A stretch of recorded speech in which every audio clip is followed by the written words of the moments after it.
everyone, welcome back to my channel. It's time for another rumors and speculation video because Horror Night Nightmares put out a second map, version 2.0, and today we're going to discuss all the rumors, the speculation, and theories based on this new map.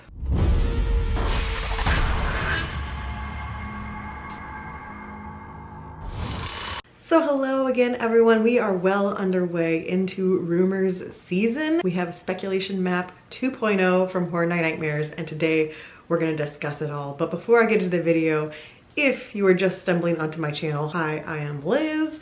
I am a die-hard Halloween Horror Nights Orlando fan. I've been attending the event since 2001, collecting goodies along the way, and here on my channel I discuss all the rumors, speculation, news, announcements, and then come fall I vlog the event.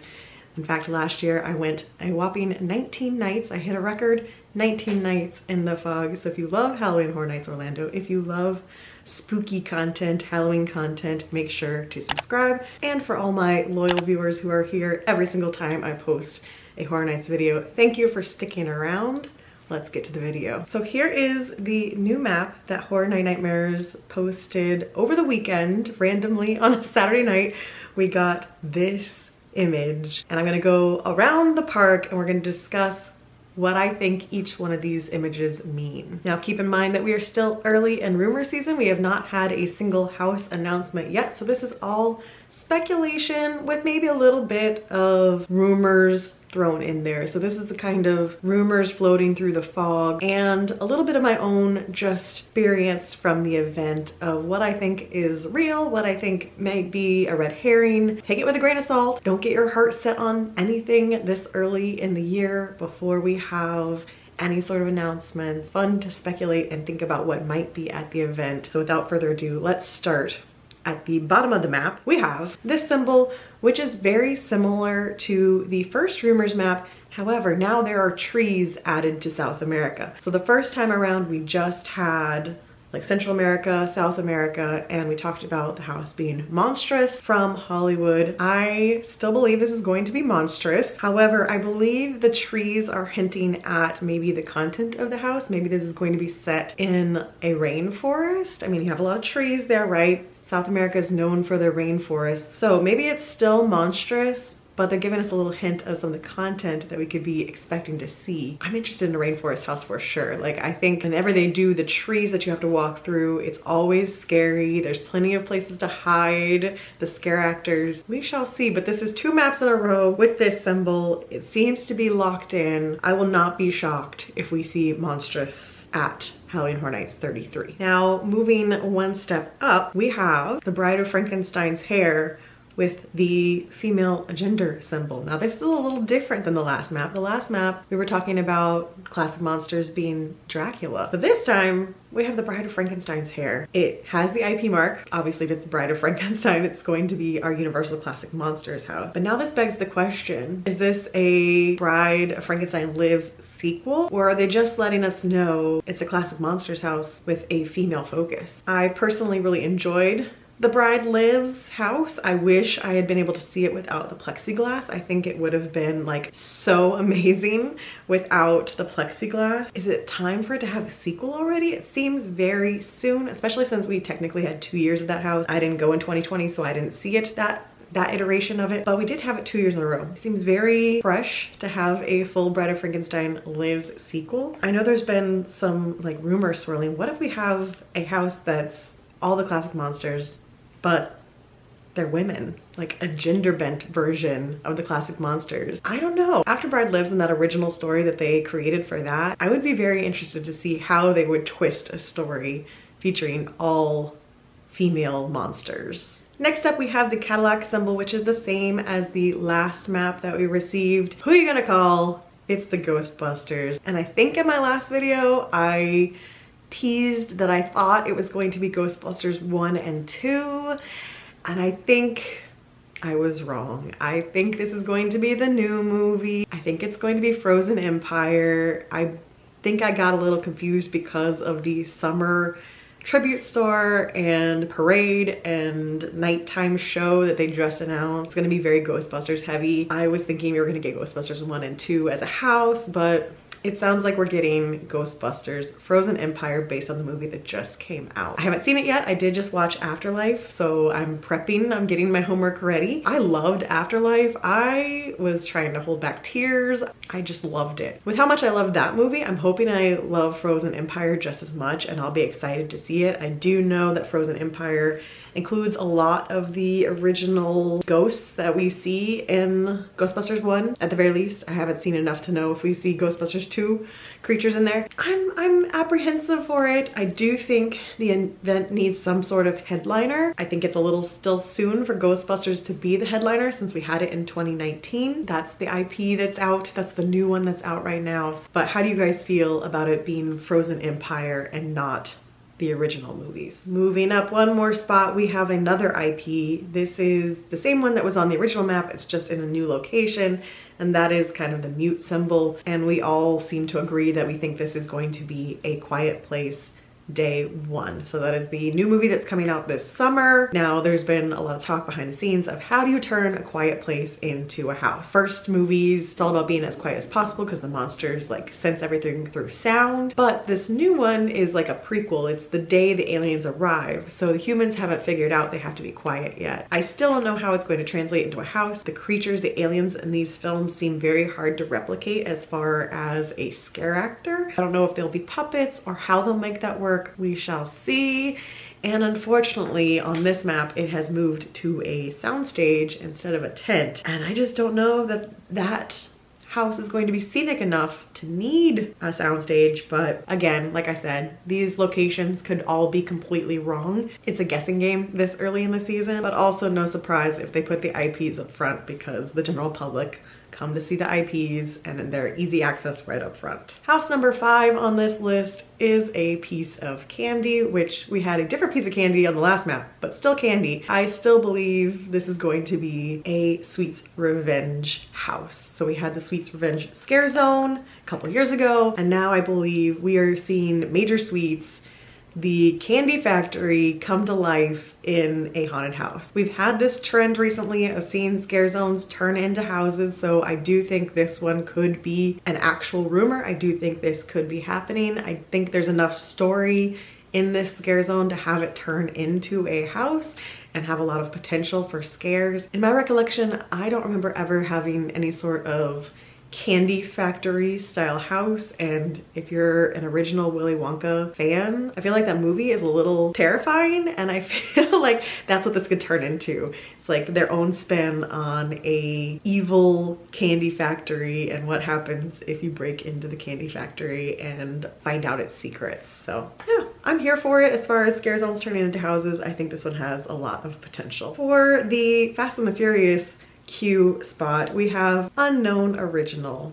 That's right, we have a mystery house. Now the last map, it was Unknown IP. This map, it says Unknown Original. Horror Night Nightmares doesn't think we're getting another IP. They think we are only going to have 4 IPs at the event and 6 originals. Who knows? It's too early. They don't even know what the original is going to be. Clearly we don't know if it's going to be an original or an IP. And I have to tell you, for it to be this late in the season and us not have a rumor for that location, I don't know what it means, but it's interesting. Usually by this time of year, like, the rumors are floating around like crazy. I'm intrigued to see what our final house ends up being. Moving on to the land of the tents. If you have not been following the Halloween Horror Nights news floating around, we're gonna have a lot of tents this year. We will have 5 soundstage houses and 5 tent houses. That's gonna be a first to have that kind of breakdown. But over in what they're calling tent 3, we have a popcorn symbol. Now this is different from the last map, and I feel like they're leaving this open to interpretation. My brain went to Slaughter Sinema 2 because if you listen to the RIP Tour podcast, which I am a host on, early in the season we talked about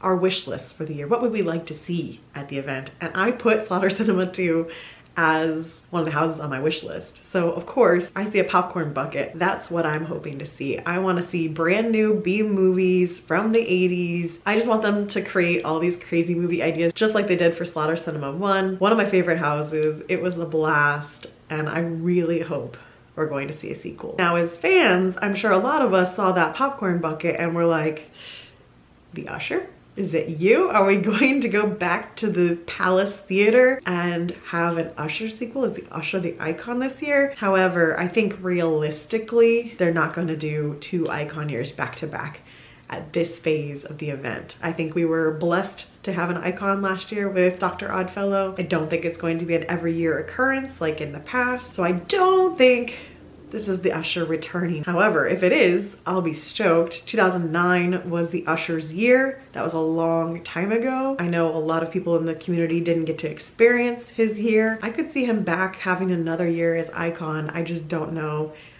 if this is his year. Moving on to tent 4, we have a lantern, which again is different from the last map, and this lantern led to quite the discourse on Twitter. However, I am fairly certain that this is hinting at Insidious. So it's got the IP symbol. I looked up the new movie because I have not seen it yet. Insidious Red Door, the newest Insidious movie. Haven't watched it yet, but I looked up Insidious lantern because they do carry the lanterns into the further, and in the latest movie, this is the lantern that he's carrying, which is an exact match to the one that they put on the map. So I am fairly certain this is hinting at Insidious. I'd heard rumors swirling that Insidious was coming back. The question is, which Insidious? What Insidious are we getting? Are we getting all of them? Is it a mashup like previous years? Is it just the new movie? I don't know, but I loved the 2015 version of Insidious. It was by far one of the scariest houses I think they've had. I especially think it was one of the scariest IPs they've ever done. I will be thrilled if I get to tiptoe through the tulips with the lipstick demon again, because that scene in the 2015 house was just one of my favorites of all time. I can't hear that song without thinking of that scene now. It was really, really scary. All the props to them if they're bringing back Insidious. I just hope it has some of that vibe of the 2015 house and can really get the scares back. If it's a compilation, I do assume they'll include some of the new movies, so clearly I need to do my homework and finish watching the Insidious series and watch the latest movie. But if you've already seen the latest Insidious movie, how is it? And do you think it will work at Halloween Horror Nights as a house? And in the final stretch, we have tent 2, which has a black and white house. Now, the previous map, we had a black and white skull up in the soundstage area, and I think this is the same house. I think it's just moved to the tents, and I'm assuming that the house is going to be in black and white. And if we're basing it on the first map where we had the skull that was part of the tribute store, I still think this is going to be something comic related or based on the tribute store from last year where we had that really cool Boris Schuster scene that was all in black and white, very film noir, all in black and white. I just don't know what the subject matter will be. Is this based on the tribute store? Are we getting like more Boris Schuster lore? I don't know, but I am here for the creative aspect of having a house entirely in black and white, film noir grit to it. I think this could be a really cool concept for an original. And then for the final house, we have tent 1, which has stanchions with an art gallery piece in the background, which is like an Egyptian eye. This is very different than the last map. The last map we were talking about Greek gods. Now this is looking like an art gallery, a museum if you will, and a focus on Egyptian art. So fun fact, if you didn't know this about me already, I was formerly a museum curator. I have a background in Southwest archaeology and history, and I used to be a museum curator. I have since left that profession. The museum nerd in me is crossing my fingers that we're getting a museum style house, like night at the museum, the exhibits are coming to life. Like I am nerding out hardcore at the idea. I really hope this is happening. And if it's a focus on Egyptian lore on top of it, that's even better for me because I am a huge Egypt nerd. I loved the Legends Collide house from 2 years ago because it was so mummy Egyptian themed. I do think that if this leans on Egyptian lore, that a lot of people will think it's too soon after Legends Collide. Personally, I'm all for it because I love Egypt, and that house was mostly about the mummy and not really Egypt and all the lore that's available there. So that could be amazing. But even if it's just a museum house and it's not leaning into Egypt, museum dioramas, especially the ones from the early ages of museums, where they had taxidermied animals and stuff set up in scenes. Those are very scary, especially if you're working after hours or you're the person who has to lock up the museum, which I have been in the past. Walking through those exhibits by yourself, they're creepy. So I can just imagine having these dioramas set up and then there's actual creatures in there coming after you. Like, oh, it would be so good. It would be very personalized to me and very made to me, but we all have those houses, right? We all have those dream houses that really fit your interests, and I feel like a Night at the Museum creepy exhibit house would be right up my alley. Fingers crossed that this one is true. I am here for the Night at the Museum Egyptian house. So the only other big thing on this map that has changed would be that we are down to one show. We have the Flame over at the Fear Factor stage, so we assume that's going to be Nightmare Fuel again. It was hugely popular. Not shocked that it will be back. However, the other show gone off the map. They just announced the Lagoon show for the summer at Universal. I'm assuming too quick of a turnaround to try to put together a Halloween Horror Nights Lagoon show for HHN33. However, will not be shocked if we have a Lagoon show back for HHN34. Here is my grand fear about Halloween Horror Nights 33. We have 4 tent houses in the back. We're not quite sure how those entrances or exits are going to work. A lot of us in the community are having those chats behind the scenes of like, how could this work? Where are we gonna enter? Where are we gonna exit? How many steps are we going to get just trying to do those 4 houses? We're logistics nerds, right? So we're all like talking about this behind the scenes. But I fear for that Men in Black section of the park when you have one show and it also happens to be in the very back of the park with 4 house entrances in that same area. And when show dump happens, it's gonna be chaos back there. So I know they have teams working on this. I know there are people who get paid. This is their entire job just to figure this stuff out. But I don't envy them this year. I think it's going to be a tough job trying to disperse the crowds in that back section of the park. Meanwhile, it'll be pretty quiet from Simpsons through the new DreamWorks area. It's gonna be very hard for me not to keep calling it Kid Zone, but the DreamWorks area, which will be open by that point, I'm sure not open during Halloween Horror Nights, it's gonna be a weird dead zone and then just chaos in the back without any sort of show at the Lagoon, at Animal Actor Stage, to try to attract some crowds that direction. We'll see if they're going to do some more pop-ups. Maybe we'll have the Chainsaw Gang back in Simpsons area just to try to create something in that space. I know I would love to see a pop-up scare zone or a wandering scare zone happening in those areas. Maybe those areas will just be full of food booths. I don't know, but logistically, I feel like HHN33 is going to have some challenges. The logistics nerd in me is very intrigued to see how it all plays out, but also as a guest who will be experiencing it many nights of the event, a little scared for myself, my well-being, and my feet. So that's where we're at. It is April 30th as I am recording this. Planning to have this up tomorrow for you guys, and we're into May at that point. Fingers crossed we'll have our first house announcement this month. We are crossing into the longest time since we've had an announcement in many, many years. Things are always changing. There's a lot going on for Universal between Epic Universe and all these summer additions to the park with DreamWorks, the parade, tribute store, Lagoon show. They've got a lot on their plate as far as promotion. It's time to start promoting Halloween Horror Nights too. So hopefully I'll be back with you guys very soon for our first announcement of the season. But leave me a comment down below. Let me know which of these houses you're most anticipating, which ones you most hope are true. So as always, I will be back if there's any news or rumors to report on. But until then, stay safe and stay spooky. Bye.